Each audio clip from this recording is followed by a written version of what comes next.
but driving home after dropping off some students in my little side gig, and before I go to my clients to train, I'm doing a couple home trainings, a couple virtual.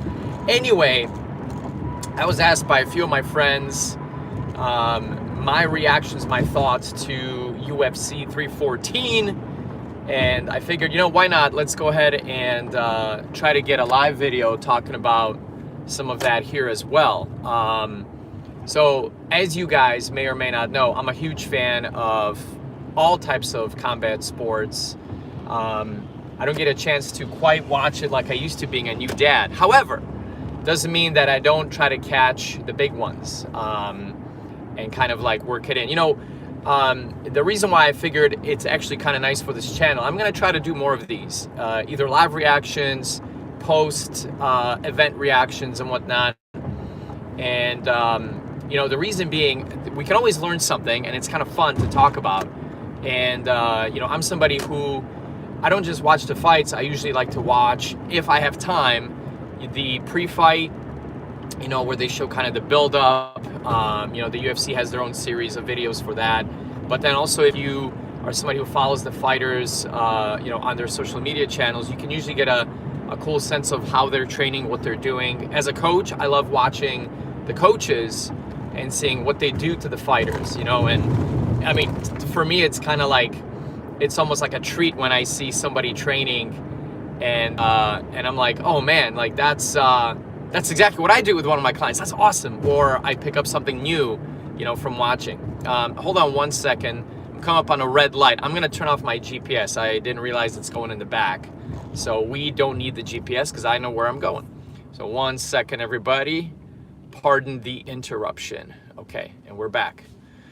All right, we're back. So, anywho, it's pretty awesome, to be able to watch that. So I appreciate when the coaches show kind of what they're doing, as I said. So UFC 314, I definitely got a chance to check it out. I didn't get a chance to see, so much behind the scenes leading up to it, but there was some awesome stuff that I saw. So I really had fun. So let's get into it. For those of you that are joining, this one is not a workout, as you can tell. I'm in the car driving, but we're doing a UFC 314 post-event breakdown. So let's start with Volkanovski, the return of Alexander the Great versus Diego Lopez. Man, that was, it was a great fight. I will say this, going into it, and I can tell you kind of my thoughts. I was right with some of them. I have a pretty good intuition about some of the fights. Some of them I was way off. This is one of those where I feel like it went kind of how I expected. For me, Diego Lopez was somebody that I didn't get a chance to really watch as much, beforehand. I saw some of his big fights, so I knew he was a big puncher, but I definitely saw way more of Alex Volkanovski. I kind of had a feeling that with back being against the wall, that he would really put on a great show.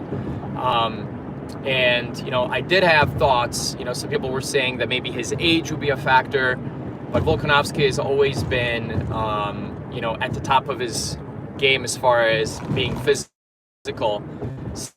So, I figured if the old Volk shows up, no pun intended, then he'll be able to handle Diego. And Lopez put on a great fight. Volkanovski fought smart, and I feel like they got a lot of close moments. Hey, what's up, bro? I'm the only one here, bro. That's right. I don't know what you're saying. I'm talking about UFC 314. What's going on, Nathan? Talk about Fortnite. Well, Fortnite, yes, that's gonna be. I'm gonna do a separate channel all about gaming, because I used to work in the game industry. You guys didn't know that. Most likely, but I was an artist in the game industry way back when, and I used to teach in game art and animation college for years. So that's gonna be a whole nother thing, because I want to do some gaming streams. I want to go ahead and talk about that. But I'm talking about UFC 314. So MMA. I had some people requesting kind of feedback and thoughts. Why not make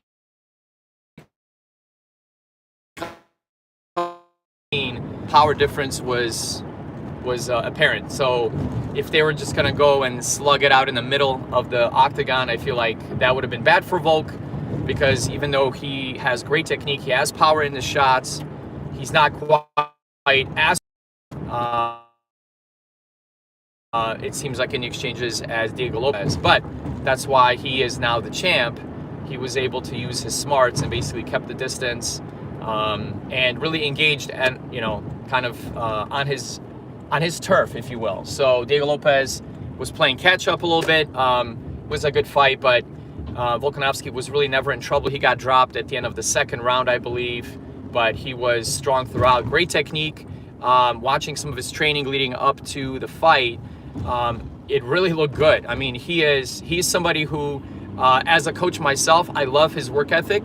If he is, and I love that, even though he came up with some crazy, right? So Yair Rodriguez, El Pantera, he's awesome. He is a Taekwondo specialist, one of his bases, but he's obviously, a mixed martial artist, so he's got his other skills also in sync. But this was a classic case of a new guy coming in to, or I shouldn't say a new guy, he's new in the organization, Patricio Pitbull. He is somebody who was a multi, champion in Bellator, and he came in and basically looked new. He looked like he had a little bit of, not ring rust, but kind of what they call the UFC jitters. Actually, it's an interesting concept. It happens to almost every athlete, regardless of if you're training in MMA, if you're training for track, or if you're training as a swimmer, whatever. I've trained athletes as well, where they just, when it came down to, the competition or the meet or whatever, they were cool as ice. Cool as the other side of the pillow, if you will. They performed, no problem. They just turned on the on switch and they got it done. And then there's also others where the big day comes and they are, they're kind of a little bit nervous. They're not confident. They kind of don't do what they normally do. And, hey, how's it going? Nuh-uh. Uh-huh. They kind of have those jitters, and I think that's what happened there. Pitbull was just gun shy. He didn't really do much. He did swing for the fences a few times, but Yair Rodriguez, who actually, by the way, I'm in Illinois. He is a Chicago fighter, so he has his home base here in Chicago. I drove by that gym several times. I never got a chance to train there. I really want to do that because that would be cool. It's like he's from there, Bilal Muhammad, I believe Pena as well. So we have a lot of fighters from that area. So I would love to go in that gym and train. Hey everybody who's jumping on. It's a bit of a different live video today. I'm going over UFC 314, talking a little bit about the fighters and the breakdown. I've had some people ask me about kind of like my thoughts on the training or thoughts on the fighters, so that's what we're doing right now. Speaking of fighting, Yair Rodriguez looked amazing. If you saw him, his physical nature, he's somebody who's very tall and like lanky for his division, but you could tell that he was training really hard. And if you look at his social media accounts, he's got a lot of training that he does, strength and conditioning. So he's really built up his muscle, and you could tell he looked really great. He was very fit, strong. He controlled the distance very well, and he was a puzzle that Pitbull couldn't figure out. Pitbull was very, it just seemed like he didn't belong, even though he does. He's obviously one of the elites. However, as some people say, you don't know until you go to the highest level. And, regardless of all the controversy and what people might love and not love about UFC, I do believe that it has, the best fighters overall, compared to the other organizations. Nothing about, we're not going to talk about how it's run or, fighter pay and all this other stuff. It just, when you look at pound for pound, the fighters that are there, I think they have some of the best ones. So, anyway, he found out, he being Pitbull, it wasn't the most exciting fight to be honest. It was had its moments, but Yair kind of also played it a little safe. He didn't go for his crazy like rolling thunder kicks or anything like that. So it was, it was okay. But he clearly won. There weren't any moments where Pitbull was in a lot of trouble. I think he ended up mounted at the end of round one, but Rodriguez didn't have a lot of time to really work, and try to go for a submission or ground and pound. So anyway, it was what it was. Anyway, have you guys, am I just losing everybody, or did anybody that is watching, did they watch the fights or are fans of the fights? Because I am getting some people popping in, but people popping off as well, or jumping off. So if you have any questions about that, obviously let me know. Anything health and fitness related regarding to training for MMA, you can feel free to pop that in too. I feel like overall it was a great event. There was a lot that was pretty clear in terms of where some of the fighters are. I think my most impressive performance was Paddy the Baddy Pimblett. He definitely walked away with my biggest oh wow moment. Happiest return, obviously Volkanovski.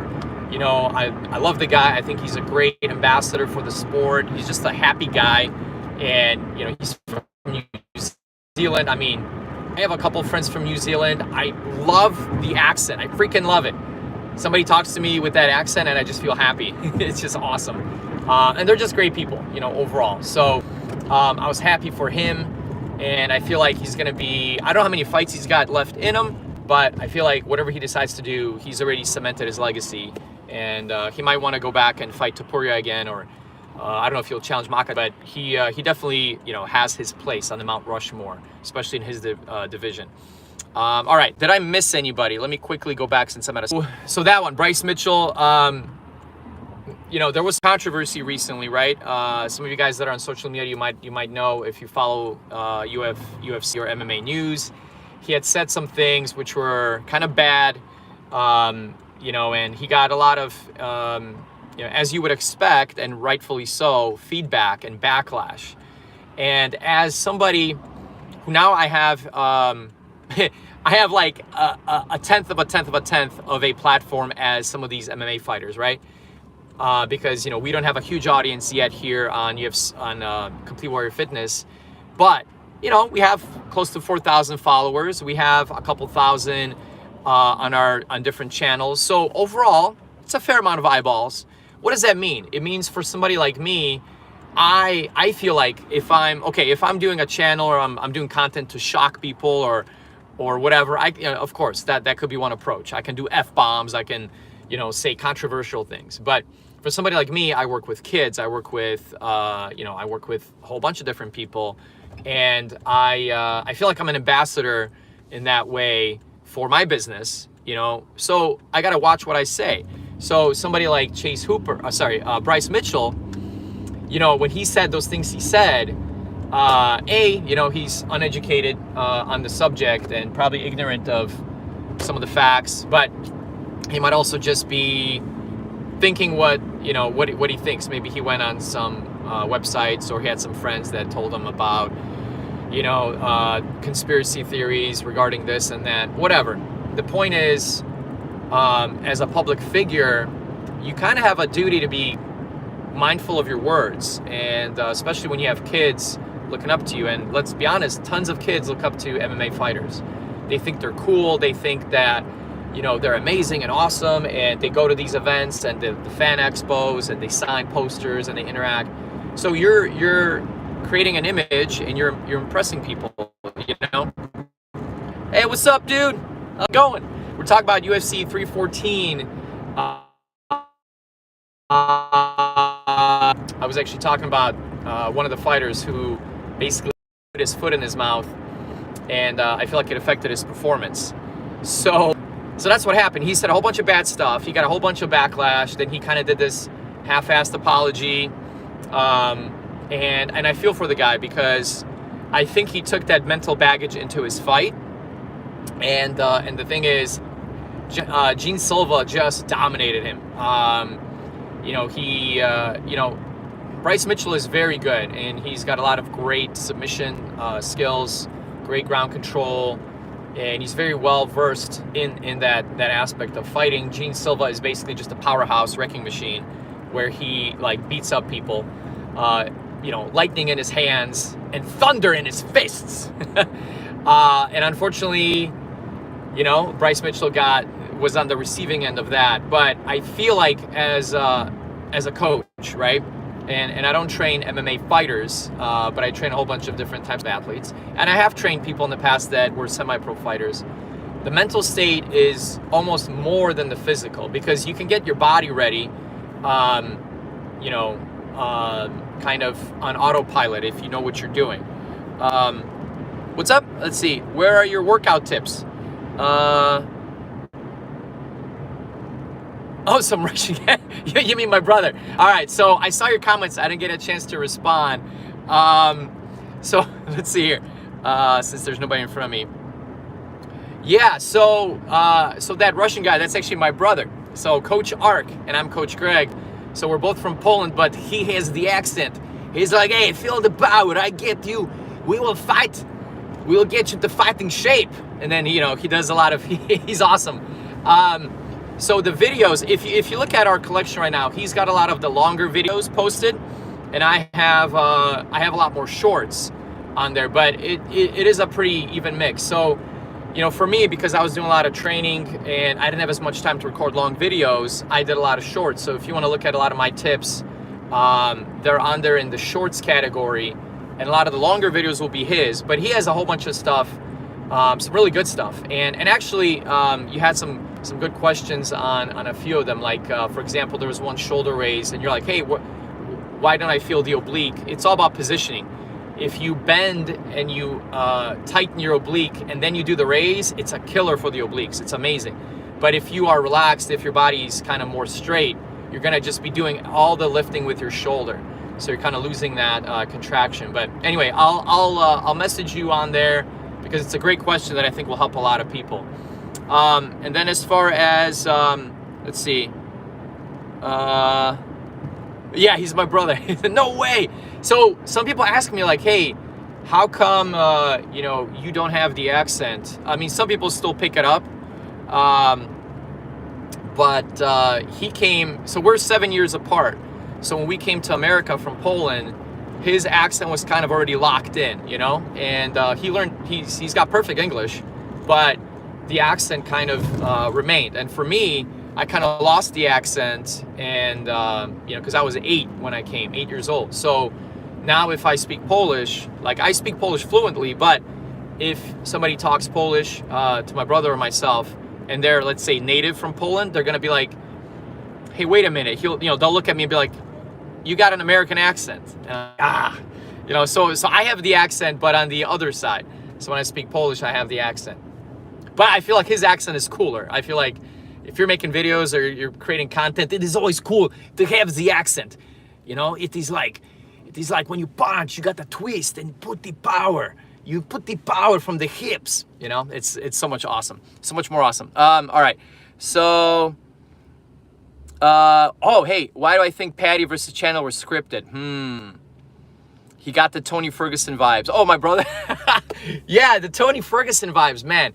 Yeah, Tony Ferguson is a little bit more wild than my brother. My brother tends to, he's pretty creative in his training and his kicks and whatever, because we spar. We don't spar as much now, but we used to do a lot of sparring, and he was much more kind of straightforward, like a machine. You know, he's got that karate background.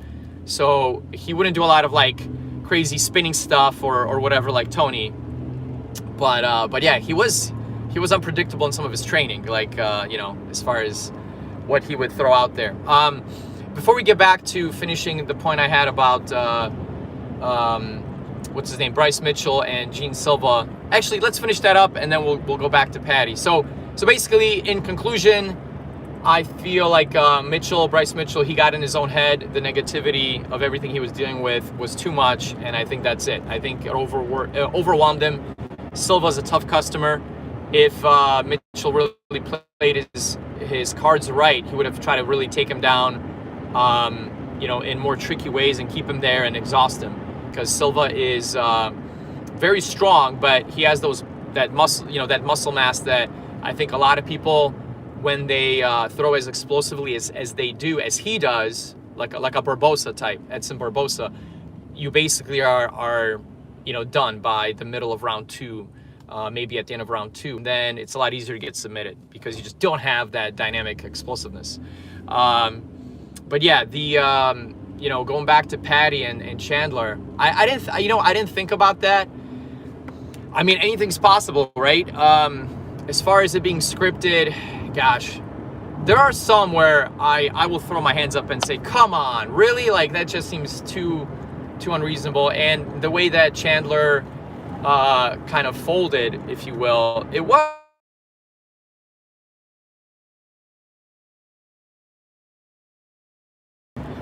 was something that I feel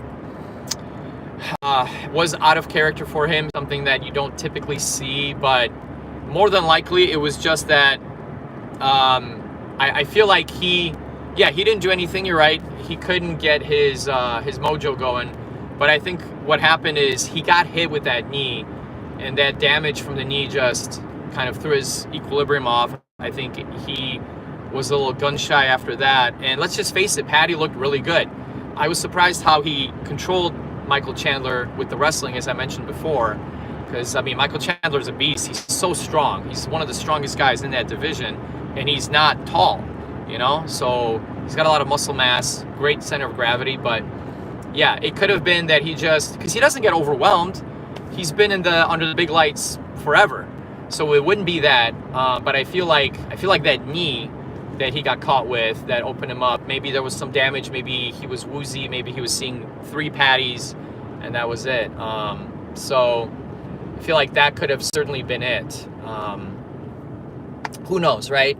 At the end of the day, gotta hand it to Paddy. He looked great, and it was a fun fight while it lasted. I would have loved to have seen more back and forth, but yeah, I mean, it was what it was. And I think that covers most of the fights. There was like some other ones like Sudarji, which he's a fighter from Tibet, which I always like to see fighters from remote areas of the world that don't have a big representation, So that was cool. He didn't have a great fight himself, but he's a distance specialist. There was a couple other ones that were good. All in all, a great event. I feel like the fights were solid. There were a lot of great highlights, and yeah, I'm excited to see everybody goes.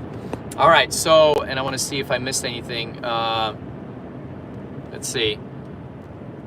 All right, I'm coming up on a red light here, so because I don't want to read safety first. I'm not going to read messages when I'm driving. All right, let's see here.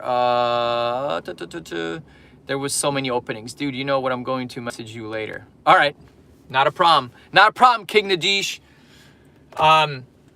I appreciate the feedback, and as always, we're really trying to kind of share as much as we can, and I think this is something that is a cool thing to talk about, because there's a lot of things that really become apparent when you watch these fights, and you kind of watch some of the fighters and how they develop, and especially like me, if you're the coach and you. Not the coach of the fighters, but I train clients, and I can pick up a lot of great tips from watching how they train. So it's a lot of cool stuff there. All right. Anyway, I could keep going, but I think we're good. We're gonna go ahead and wrap it up here. Appreciate you all. Send any questions you might have, especially if you enjoyed some of the feedback. I kind of wish that I could throw in some clips too. I think that would make it more fun for people that haven't seen the fights, have like a little picture-in-picture with clips, but I don't think UFC would enjoy that. We don't want to get any content banning, so all right, you guys have a great one. I am driving. I'm gonna try to stop the live stream when I'm stopped, or at least I am basically almost stopped. Send us questions. If you're doing the April Burpee Challenge, please let me know how you're doing, because you can be entered in the prize raffle. Those of you that are, curious about MMA and training and things like that, and you wanted to start your own program with obviously a coach like myself, feel free to reach out. We are able to do that. Obviously in person if you're in the area. Most likely you're going to be not in the area, in which case we can do a virtual, which yes, you can still do MMA training virtually, but there are some limitations, obviously, when it comes to grappling and stuff. But anyway, oh, what is the challenge? So in short, it's the April birthday burpee challenge. It is courtesy of one of my friends, Aaliyah. It was her idea. I told her I would honor it. So every day you do burpees. And how many? How old are you? If you're 20, you do 20 burpees. If you're 30, you do 30 burpees. And if you're younger, if you're one of the youngins, and you're like, well, I'm 15. I have 15 burpees, no problem.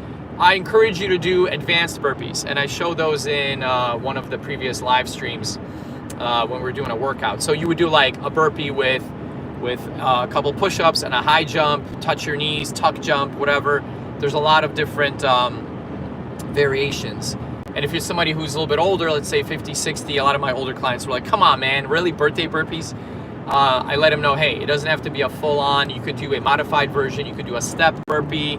You can do, something more simple, so that way it's easier on your joints. But try to do it every day. I didn't get mine in today yet, but I will.